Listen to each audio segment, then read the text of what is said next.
Pikërisht Kesi. Se Kesi për ka pas marrëdhënie më të afërt me Krisin. Jo, unë kisha marrëdhënie më të afërt me Kesin dhe e pash më të përshtatshme që të merja Kesin dhe jo një djalë nuk veprimi. Unë që të isha shumë korrekte me veten time edhe me ata të dy, unë e kam edhe me fakte madje që e kam pyetur Kesin, e di Stelina për këtë? E kam bisedë në telefon. Dhe me Stelinën nuk e Jo, në Stelinë jo kam pyetur Kesin. E di Stelina për këtë dhe më ka thënë po, Lal e di, se kështu ka qenë fiks. Në rregull, thash okej, a kemi folur edhe me produksionin që ta xhirojmë çdo gjë okej për nesër, në rregull, okej, shihemi nesër. Të nesër i kam çuar lokacionin në dyqanin tim.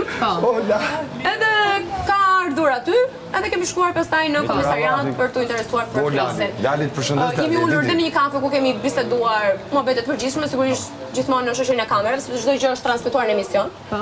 Edhe kaq, kjo pastaj u bë takimi juaj. Nuk jo, shoqëri mos i ndodhi Se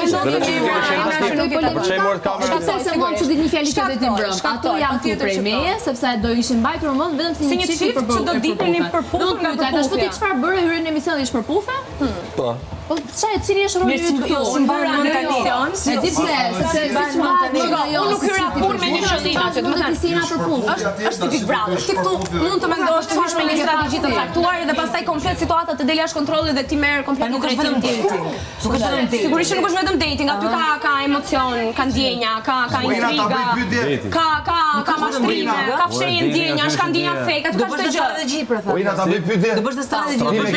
Intriga që po vjen ajo është puna se. Jo, nuk jam